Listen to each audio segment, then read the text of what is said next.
Hello everyone, তো আজ একটা বিয়ে বাড়ি আছে, পাড়ার একটা বোনের বিয়ে বাড়ি, সেখানেই যাচ্ছি। তো আওয়াজ শুনতে হচ্ছে নিশ্চয় একদম পাশে, তো দেখাচ্ছি কোথায় বিয়েটা হচ্ছে। তো বাড়ি থেকে এক পা দিলেই হচ্ছে আমাদের বিয়ে বাড়ি। তো এই হচ্ছে বিয়ে, আর এই হচ্ছে আমাদের বাড়ি। তো এটা ছিল 5 ডিসেম্বর। এদিন প্রচুর প্রচুর বিয়ের ডেট ছিল, পাড়ায় অনেকগুলোই বিয়ে হচ্ছিল সেদিন। তো এই যে আমাদের নতুন কনে, কি দারুণ লাগছে দেখো ওকে দেখতে।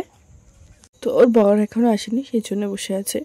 আর ওর বিয়েতে গিয়ে সবাই আমার বিয়েতে কি কি খাবে সেই লিস্ট করছিল, বলছিল মাটন খাবো, মালাইকারি খাবো, এই ওই এসব বলে যাচ্ছিলো। তারপরে এই যে ওর বর চলে এসছে। তো আমি এখানেই বসেছিলাম, সবাই উঠে এদিক ওদিক করছে, আমি এক জায়গায় বসেছিলাম, কারণ আমার ঠান্ডা লাগছিল। আমি কোনো কিছু নিয়ে যাইনি। বিয়ে বাড়িতে কোন মেয়ে সোয়েটার চাদর পরে শুনি। তারপরে এই যে ভাইয়ার আমি খেতে বসে গেছি। আমাদের ফুল ফ্যামিলিরই হচ্ছে ইনভাইট ছিল, কিন্তু মা বাবাও তো খায় না, সেই জন্য ভাইয়ার আমি এসেছিলাম। তো এই যে খেতে বসে গেছে। প্রথমেই দিয়েছে মাছের মাথা দিয়ে ডাল, তারপরে দিয়েছিল হচ্ছে চিপস।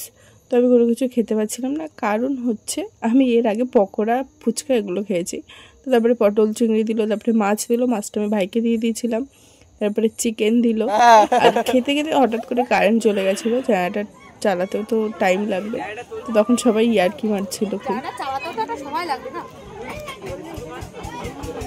তো তারপরে শেষে ছিল চাটনি, পাঁপড়, মিষ্টি, আর ওই যে ওদিকে আইসক্রিম আসছে।